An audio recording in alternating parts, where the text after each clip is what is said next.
We just listened to Governor Malloy's State of the State address.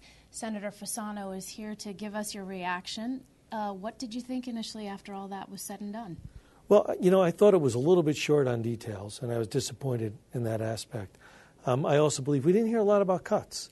There were a talk about holding the spending line, and I think what people are looking for is going under the spending line, decreasing the cost of government, making tough choices, making tough cuts that we're all doing at home. And he actually said he wanted to hold spending. That gave me some pause and some trouble.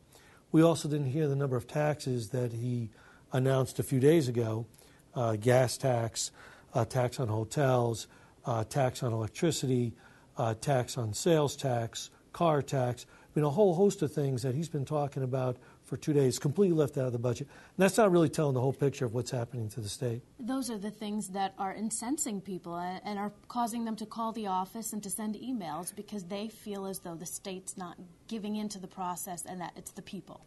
Sure. You know, people are upset. They're saying, listen, raising revenue is not the problem. Spending is the problem. Changing the way we do government, changing the pension plans, all those types of things are things that we should be focusing on. So when you're saying we're going to spend as much as we have in the past and we're going to raise taxes to make sure we can continue to spend as much as we have in the past is absolutely the wrong message. To say Connecticut is open for business are words.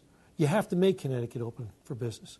When you charge more on electricity costs at $2 per kilowatt on generation, everybody's going to suffer.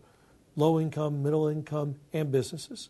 And the more businesses suffer, the less employment we have in the state, which is one of the highest unemployments in the nation. So we need to focus on our spending cuts. We need to get back to the drawing board before we look at taxes. I know there was a lot of talk about concessions, that there might be some fruit to bear there. How confident are you that those things are even going to come to fruition? Well, you know, with concessions, it's broad scope. $1 billion is a lot of money. But to plug it in, I think, makes the budget unbalanced.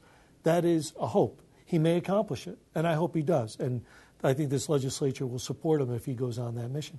But he may not. The question is, if he doesn't do it, what happens? We fall short about $2 billion. That's a significant problem. Now, he did say, if he doesn't make these concessions in full, he can trim government. And I guess my question is, if you can trim it, if you don't meet that goal, why can't you trim it now? Why do you have to wait? So I think that that's an issue. I got to see that play out. He's new as a governor. We got to give him some time. But I hope he has a backup plan if this doesn't work.